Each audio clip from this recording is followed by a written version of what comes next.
c'est une nécessité qu'on vit au quotidien, changer d'école, dans le sens où en termes de place, on est très très serré, c'est très très vétuste. Donc ça a été une très bonne nouvelle.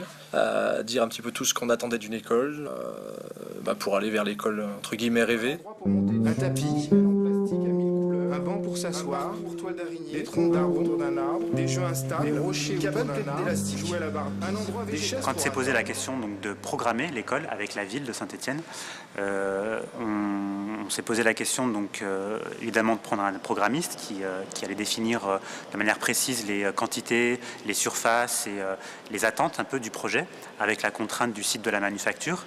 Un programmiste, c'est d'abord un accoucheur de projet.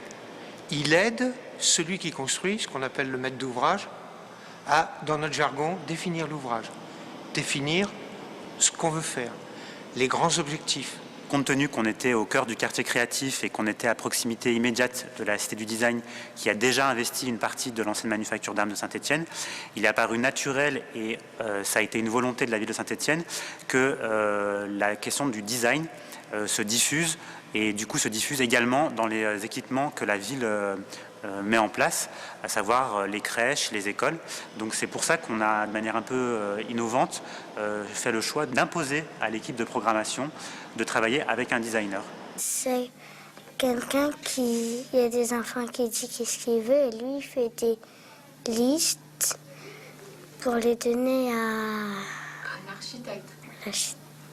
L'intégration d'un designer dans notre équipe, pour nous, est une formidable opportunité qui a entraîné dans l'équipe beaucoup d'enthousiasme d'ailleurs. Je m'appelle Frédéric Sora, je suis designer et en tant que designer,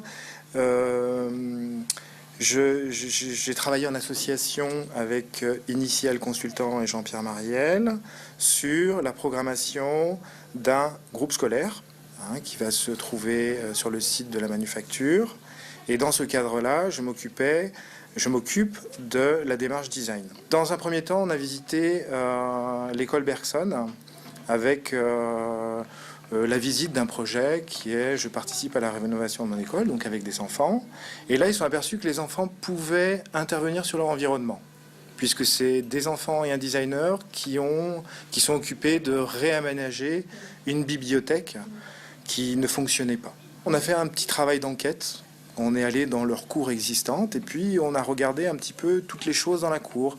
Alors ça va de la veste qui était par terre, ça va des poubelles jusqu'à leur mobilier de jeu, les cages de foot, etc. Vous avez plusieurs activités, j'imagine. Vous faites du sport un peu dans la cour de récréation des fois? D'accord. Au ballon prisonnier. Au ballon prisonnier, puis à quoi d'autre aussi? Au foot. Au foot. Et vous faites des sauts, des choses comme ça? Vous courez? Non. Si, vous courez. Des courses. Alors il faut qu'il y ait à un moment donné un endroit où on peut courir.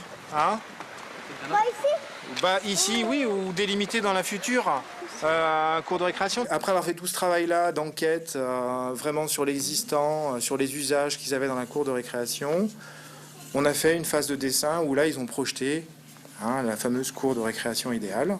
C'est nous qui dessinons ce qu'on voulait de la nouvelle cour parce que c'est nous qui nous occupons de la cour. Et là, j'ai appris plein de choses. Tout ça, après, moi, j'en fais une synthèse. Et puis ensuite, je l'incorpore au pré-programme pour que l'architecte puisse, à un moment donné, se poser sur ces questions. L'architecture, c'est aussi un outil pédagogique. Ils aimeraient avoir une cour de récréation avec des fruits. Des arbres avec des fruits. Ils aimeraient avoir des cocons pour les papillons. Ils aimeraient avoir un petit jardin potager. Donc ce sont tous des éléments qui, à un moment donné, peuvent être des outils pédagogiques que les enseignants peuvent après réutiliser dans leur pratique quotidienne d'enseignant. Oui, il y a un arbre. On avait dit que l'arbre, c'était intéressant. Pourquoi? Pour le soleil. Pour se cacher. Ou aussi pour le soleil. Pour le soleil. Pour la pluie. Pour la pluie. Pour les jeux aussi, on avait dit non, il y avait vous m'aviez dit que vous jouiez un peu avec l'arbre. Et là, c'est des troncs d'arbres. Et puis, c'est dans des cours de récréation pour développer l'agilité des enfants. C'est un jeu. Oui, c'est comme un jeu. On peut monter, on peut grimper, on peut se faufiler, on peut s'accrocher. peut escalader. D'un côté, c'est très bien parce que on peut s'exprimer, on s'exprimer sans filtre. Que d'un autre côté, l'inconvénient, c'est qu'on n'a pas vraiment le droit de se tromper non plus. On a été énormément consulté, ce qui fait que si on a des manquements, si on a raté des choses, on n'aura peut-être pas le droit de se plaindre dans quelques temps. Puis c'est super difficile de se projeter sur quelque chose qui est pas concret en fait. Donc oui, c'est important qu'on travaille sur place là-bas, de voir un petit peu comment on peut adapter ces locaux qui au départ ne ressemblent pas du tout à une école, de l'imaginer progressivement en école. Donc c'est important d'avoir de ce point de vue-là l'avis et l'accompagnement d'un designer avec nous, et puis ça permet de rentrer doucement dans le projet aussi avec les enfants. Un petit coin pour parler avec des films, deux cabanes pour lire, une bibliothèque, des jeux d'élastique, une maison à corde à sauter, la cabane pour manger le goûter, une forêt, la dinette, un chemin, des gradins, un préau avec un endroit pour jouer à des jeux de société, un arbre où on passe dessous, des légumes, de l'herbe autour de la cour pour s'allonger ou s'asseoir, des abeilles, un arbre pour voir grandir les feuilles et les cerises.